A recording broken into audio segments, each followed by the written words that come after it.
Hello दोस्तों, हमारे YouTube channel रिवायत ज़िंदगी में आपका बहुत बहुत स्वागत है। हमारे चैनल पर बेहतरीन कहानियाँ सुविचार सुनने के लिए आप अभी सब्सक्राइब करें। आप हमें फेसबुक पर भी अभी फॉलो करें, लिंक नीचे डिस्क्रिप्शन में है। तो चलते हम अपनी आज की कहानी की ओर। हमारी आज की कहानी है गंदे संस्कार। यह कहानी एक सत्य घटना से प्रेरित है। मनु बाजार से अपने घर लौट रही थी। रास्ते में उसे अपने मोहल्ले की नुक्कड़ पर भीड़ दिखाई दी। मनु ने भीड़ जमा होने का कारण जानना चाहा। दूर से ही लड़ाई झगड़े की आवाज़ें आ रही थी। मनु ने पास जाकर देखने की कोशिश की, पर कुछ समझ में नहीं आ रहा था कि हो क्या रहा है। और औरत बहुत ज़ोर ज़ोर से चिल्लाई जा रही थी और उसने एक 7-8 वर्ष के मासूम से लड़के के बाल को अपनी मुट्ठी में ज़ोर से पकड़ रखा था। वह लगातार रोए जा रहा था। वह अपने सामने खड़ी एक दूसरी औरत को बहुत बुरा भला कह रही थी और भद्दी भद्दी गालियां भी दे रही थी। वो दूसरी औरत चुपचाप सिर झुकाए गालियां सुन रही थी।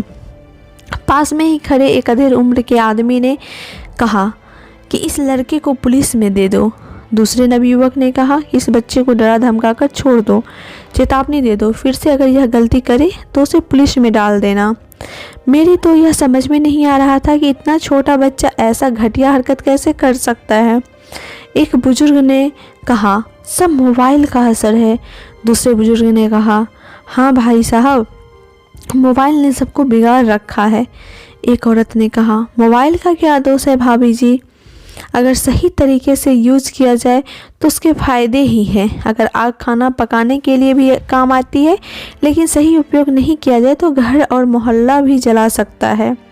और दूसरी औरत ने कहा, मनु को अभी कुछ समझ में नहीं आ रहा था। आखिर मनु ने पूछ ही दिया, क्या किया है इस बच्चे ने। तभी पहली औरत जिसने लड़के के बाल खींच रखे थे उसने जवाब दिया, इसने अपने माँ बाप को बिस्तर पर देख लिया होगा, तभी तो मेरी 5 साल की बच्ची के साथ ऐसा गलत हरकत कर रहा था। उस औरत को और गुस्सा होकर बोली, माँ बाप को शर्म भी नहीं आती, तभी तो बच्चे के सामने रंगरेलियाँ मनाते हैं। मनु को समझ में आ गया था कि वह औरत उस लड़के की माँ को गालियाँ सुना रही थी।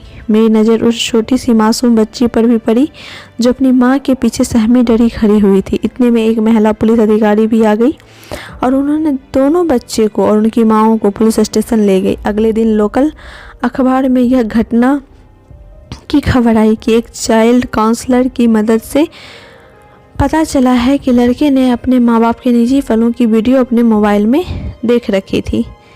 तो हमारी आज की कहानी से ये सीख मिलती है कि बच्चे ने ये हरकत जहाँ से भी सीखी हो, मोबाइल से या माँ बाप से, लेकिन माँ बाप को अपने बच्चों के प्रति हमेशा सतर्क रहना चाहिए। अपने निजी पलों को बंद कमरे में ही सुरक्षित रखना चाहिए।